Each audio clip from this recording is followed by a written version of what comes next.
దివ్యవాణి TV ప్రేక్షకులందరికీ శుభోదయం. యేసుక్రీస్తు పరిశుద్ధ నామంలో ప్రియులారా, మీ అందరికీ స్వాగతం, సుస్వాగతం.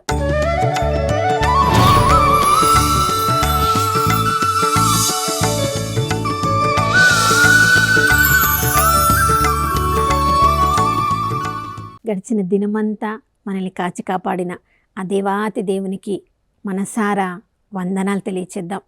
ప్రియులారా, నిన్నటి దినాన మనల్ని కాపాడిన దేవుడు నమ్మదగినవాడు, విశ్వసనీయుడు. కాబట్టి ఈ ఉదయకాలంలో కూడా మనమందరము ఆ తండ్రి వైపు చూస్తూ ఉన్నాం. కాబట్టి తన నూతన కృపను, కరుణను మనందరిపై కుమ్మరించిన ఆ దేవుణ్ణి ఈ ఉదయకాలంలో స్తుతించుదాం, ఆరాధించుదాం. ప్రియులారా, దేవుడు ఆదాము అవ్వమ్మను సృజించినప్పుడు కలకాలము నిత్యత్వంలో తనలో ఆనందించాలని వాళ్ళను సృజించుకున్నారు. కానీ దుష్టుడైన సాతాను వాళ్ళని అవిధేయతలోనికి నడిపించినప్పుడు పాపము వారిని దేవుని సన్నిధి నుంచి దూరం చేసింది. ప్రియులారా, అప్పటి నుంచి మానవుల ఎడబాటును దేవుడు తట్టుకోలేక, చూడండి, ఆదికాండం 3వ అధ్యాయం 15వ వచనంలోనే అప్పుడే ఒక పరిష్కారాన్ని ప్రభు సిద్ధం చేసి పెట్టారు. తన ఏకైక కుమారుణ్ణి ఈ లోకానికి ప్రసాదించడం ద్వారా ఎవ్వరు కూడా నశించిపోవద్దు, అందరూ కూడా నిత్య జీవంలో తిరిగి తనలో ఐక్యం కావాలని, ఆ పరలోకంలో నిత్య జీవంలో ఆనందించాలని ఆ ప్రభు ప్రతి క్షణము కూడా ఆయన ఇచ్చిన పిలుపు మనమందరం స్వీకరించాలని ఎదురు చూస్తూ ఉన్నారు. ప్రియులారా, మరి యేసు ప్రభుని అంగీకరించిన వాళ్ళకి నిత్య జీవము ఉందని ఆ ప్రభు సత్యము నేర్పించినప్పటికీ మనము ఆత్మీయ అంధత్వంలో ఉన్నప్పుడు ఆ సత్యము మనకి బోధపడదు. కొన్నిసార్లు చూడండి, ఎంతోమంది మాటల ద్వారా ఏదైనా దేని గురించి దాన్ని వివరించడానికి మనకి ప్రయత్నిస్తూ ఉంటారు. కానీ మాటల ద్వారా ఎంతగా మనం దాన్ని అర్థం చేసుకోవాలని కొన్నిసార్లు మనకు అది అర్థం కానప్పుడు, అది క్రియ ద్వారా వారు మనకి చేసి చూపించినప్పుడు చాలా సునాయాసంగా అర్థం చేసుకుంటాం. నా విషయంలో వంట చేయడం చాలా కష్టం, ఎక్కువ వంటలు రావు. కాబట్టి ఎవరైనా ఏదైనా చెప్తే అది అస్సలు నేను చెయ్యలేను. కానీ వాళ్ళు చేయడం చూసినప్పుడు అందులో ఒక 50% అన్నా నేను చెయ్యగలను. ప్రియులారా, మనందరి జీవితంలో కూడా ఎన్నెన్నో కార్యాలు ఎంతోమంది మనకు చెప్తూ ఉన్నప్పుడు అది కొంత మనకు అర్థమయ్యి అర్థం కాక మనం చెయ్యలేనప్పటికీ, కానీ కొన్ని విషయాలు అది మన కళ్ళ ముందు క్రియారూపంలో జరిగినప్పుడు దాన్ని అర్థం చేసుకోవడం సులభం, దాన్ని మన జీవితంలో అవలంబించడం కూడా చాలా సులభంగా దాన్ని మనం చేయవచ్చు. చూడండి, పరలోకంలో ఉన్న పరలోకపు తండ్రి మనమందరము తిరిగి పరలోక వాసులం కావాలని ఆశపడుతున్నారు. చూడండి, పరలోకంలో ఎంతోమంది దేవదూతలు ఉన్నారు. నిత్యము ఆయనను పరిశుద్ధులు పరిశుద్ధులు పరిశుద్ధులు అని స్తుతిస్తూనే ఉన్నారు. కానీ ఆ దేవదూతల గురించి తండ్రి ఆలోచించకుండా నీ గురించి, నా గురించి ఆలోచిస్తూ ఎప్పుడెప్పుడు మనం పరలోకంలో నిత్యత్వంలో ఆయనలో ఆనందిస్తాము అని మన కొరకు ఎదురు చూస్తూ ఉన్నారు. ప్రియులారా, కానీ ఈ లోకంలో పాపకూపంలో జీవిస్తున్న మనము పాపము నుండి విడుదల కావాలంటే యేసుక్రీస్తు ప్రభుల వారు ఈ లోకంలోనికి వచ్చారు. ఆ ప్రభువారు చూడండి, మనం అదే హెబ్రీయులకు రాసిన లేఖ 2వ అధ్యాయము 14వ వచనం నుంచి మనం చదువుతూ ఉన్నాము. ఈ లోకంలో మనుషులుగా మనం రక్త మాంసాలతో ఉన్నాము. కాబట్టి మనకి రక్షణను అనుగ్రహించే ఆ ప్రభువు కూడా ఈ లోకంలో రక్త మాంసాలతో ఒక సాధారణ మనిషిగా ఈ లోకంలో జన్మించారు. ప్రియులారా, ఆయన ఈ లోకానికి వెలుగు. యోహాను సువార్త 1వ అధ్యాయం మనం చదువుతున్నాం. వెలుగైన ఆ దేవుడు చీకటిమయమైన ఈ లోకంలో మనిషి రూపంలో ఈ లోకంలోనికి వచ్చెను. కానీ ఈ లోక అంధకారంలో ఉన్న వాళ్ళు ఆయనను పట్టించుకోలేదు. ప్రియులారా, మన వలే మారి మనలాగా రక్తమాంసాలు కలిగి మన వలే యేసుప్రభు ఒక సాధారణ మనిషిగా ఈ లోకంలో జీవించారు. ప్రభువు కూడా ఆకలైంది, ప్రభువు కూడా అలసిపోయారు, ప్రభువు కూడా నిద్రించారు అలసటతోటి. ప్రభువు కూడా అలసటతోటి బడలిక కలిగి ఈ లోకంలో జీవించారని మనం సువార్తల్లో మనం చదువుతున్నాం. అలాంటి ప్రభువు మనలో ఒకరుగా కావాలంటే ఎంతగా మనల్ని ప్రేమించారు కాబట్టి ఈ లోకంలోనికి వచ్చారు. ప్రిల్లారా, ఆ ప్రభు ఈ లోకంలోనికి మన యొక్క మానవ స్వభావాన్ని ధరించి మన యొక్క బలహీనతలు అన్నీ కూడా ప్రభువు కలిగి ఈ లోకంలో జీవించారు. ఒకే ఒక్క బలహీనత ఆయన మనల్లాంటిది కలిగి ఉండలేకపోయారు. అదే పాపము.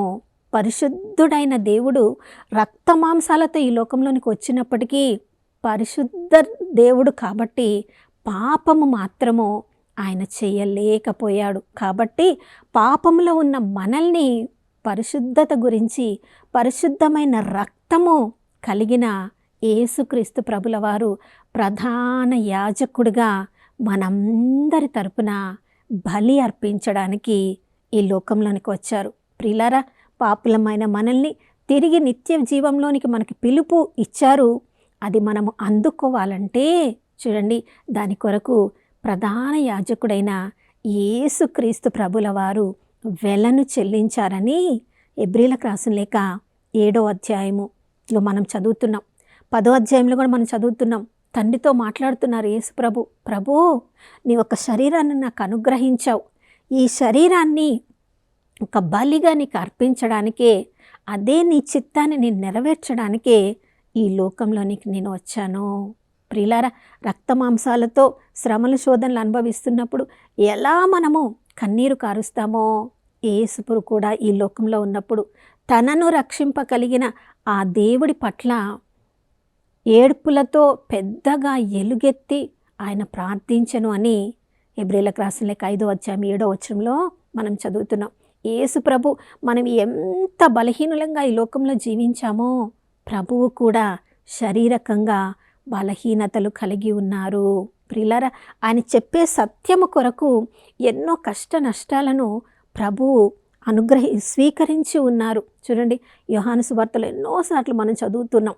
8వ అధ్యాయంలో 9వ అధ్యాయంలో ఆయన చెప్పే సత్యము ఈ ధర్మశాస్త్ర బోధకులకి పరిశీలకి అర్థం కానప్పుడు దాన్ని అర్థమయ్యేలా చెప్పమని ప్రభువును అడగడానికి బదులు ఆయనను రాళ్లతో కొట్టడానికి ఎన్నోసార్లు వాళ్ళు ప్రయత్నించారు. చూడండి, ప్రభువు తిరిగి వాళ్ళని నిందించకుండా, వాళ్ళని గద్దించకుండా వాళ్ళ యొక్క ఆత్మీయ అజ్ఞానాన్ని ప్రభువు గుర్తించి ఒక్కరోజు వాళ్ళు తెలుసుకుంటారే, వీళ్ళందరి కొరకే కదా నేను ఈ లోకంలోనికి వచ్చాను. నేను చెల్లించిన బలి ద్వారా, వెల ద్వారా నన్ను నేనే ఒక బలిగా అర్పించుకున్నప్పుడు ఆ ప్రభువు తప్పకుండా వీరందరిలోని ఆత్మీయ అజ్ఞానాన్ని తొలగించి వీరందరూ కూడా రక్షణ అనే వెలుగులోనికి తప్పకుండా వస్తారని ప్రభువు చూడండి నిరీక్షణ కలిగి ఉన్నారు. నా ప్రియ సహోదర సహోదరి, మనం అనుకుంటున్నాము మనము మాత్రమే శ్రమలను శోధనలను అనుభవిస్తున్నాము, ఈ పాపంలో నుంచి బయటికి రాలేదు అని అనుకుంటున్నాం. కానీ మనల్ని అర్థం చేసుకుని ఆ యేసుక్రీస్తు ప్రభుల వారు ఈ లోకంలో మనలాగా జీవించారు, మనలాగా వేదన శోధన అనుభవించారు.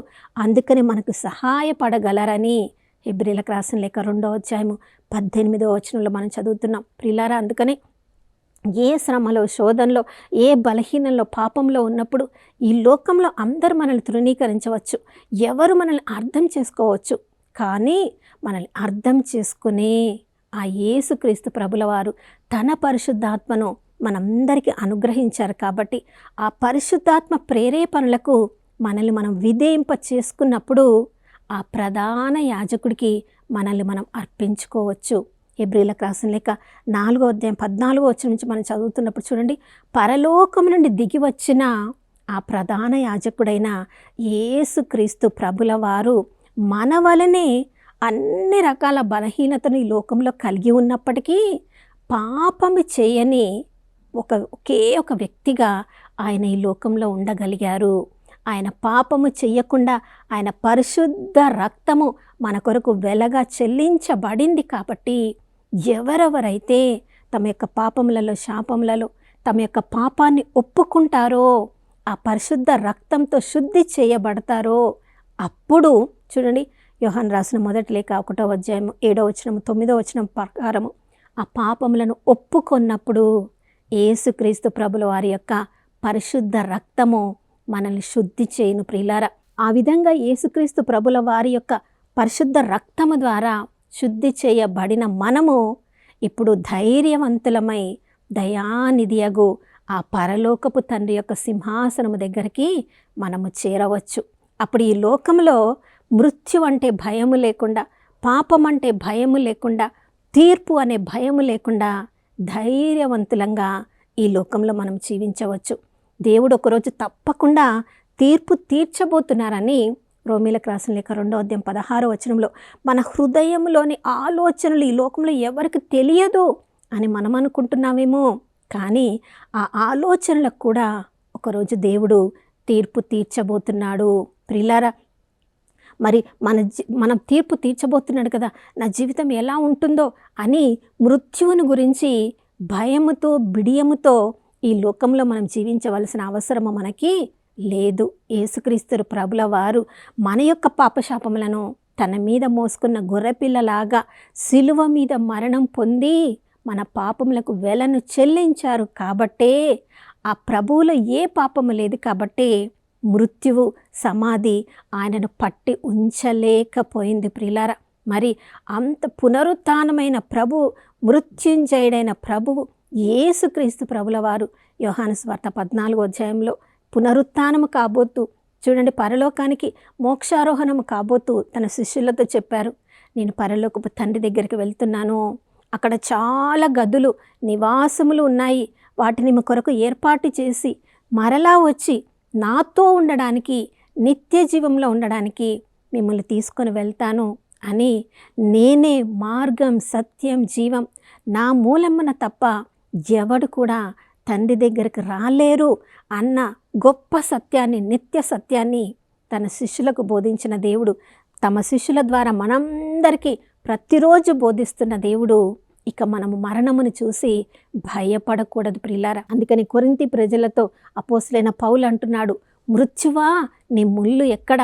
నీ మృత్యువు మీద యేసుక్రీస్తు ప్రభుల వారు విజయం సాధించారు కాబట్టి, ఆ ప్రభుల వారు చెల్లించిన వెల ద్వారా, బలి ద్వారా విజయవంతులము మేము కూడా అయ్యాం కాబట్టి మృత్యువుని చూసి భయపడకుండా పునరుత్థానంలో మేము భాగస్వాములమని ఎవరెవరైతే నమ్ముతున్నారో వాళ్ళ విశ్వాసం ప్రకారం నిత్య జీవంలో వారందరికీ కూడా అందుకునే భాగ్యాన్ని దేవుడు నాకు అనుగ్రహిస్తున్నాడు. నా ప్రియ సహోదర సహోదరి, దేని గురించి ఈ లోకంలో మనం భయపడుతున్నాం?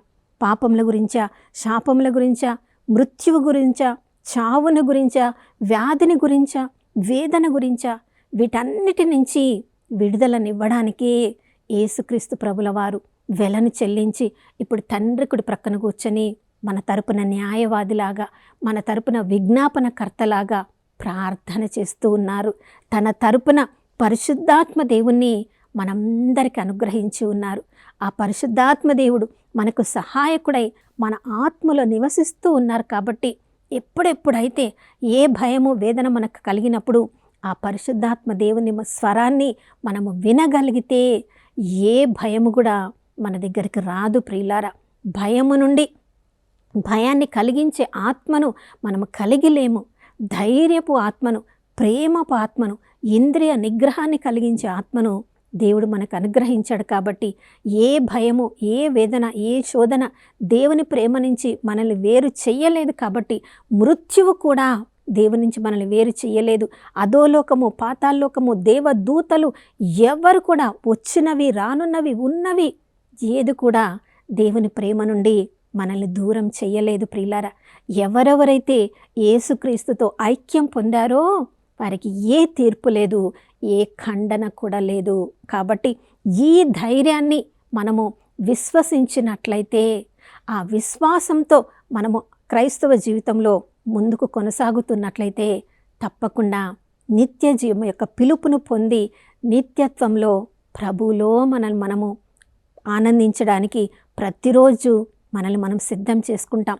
కాబట్టి మన గురించి మాత్రమే కాకుండా ఇంకా మరణపు భయముతో ఎవరెవరు ఈ లోకంలో జీవిస్తున్నారో వారందరికీ కూడా వాళ్ళని అర్థం చేసుకుని యేసుక్రీస్తు ప్రభుల వారు ఉన్నారని మనం ఎలా ధైర్యంగా జీవిస్తున్నామో వాళ్ళు కూడా ఆ సత్యాన్ని తెలుసుకొని జీవించినట్లుగా మన జీవితం ద్వారా వారికి మార్గాన్ని చూపించుదాం.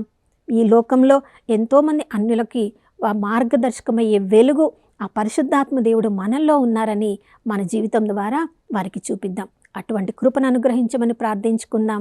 నాతో కలిసి ప్రార్థించండి. పరిశుద్ధమైన దేవానికి స్తోత్రములు తండ్రి. ప్రభా, ఈ లోకంలో ఎన్నెన్నో రకాల భయాలతో మేము జీవిస్తున్నప్పుడు ప్రభా, తల్లిదండ్రులు నాయనా వారి సన్నిధిలో ఉన్నప్పుడు, వారి దగ్గర ఉన్నప్పుడు చిన్న బిడ్డ ఏ విధంగా ధైర్యంగా ఉంటుందో ప్రభా, ఈ అంధకార లోకంలో ఎన్నో పరిస్థితులు మమ్మల్ని భయానికి గురి చేస్తూ ఉన్నప్పుడు పరిశుద్ధాత్మదేవ మీరు మా ఆత్మలో ఉన్నారు కాబట్టి యేసయ్య నామములో ప్రభా మమ్మల్ని ఈరోజు ధైర్యవంతులుగా మారుస్తున్న తండ్రి నీకు స్తోత్రం.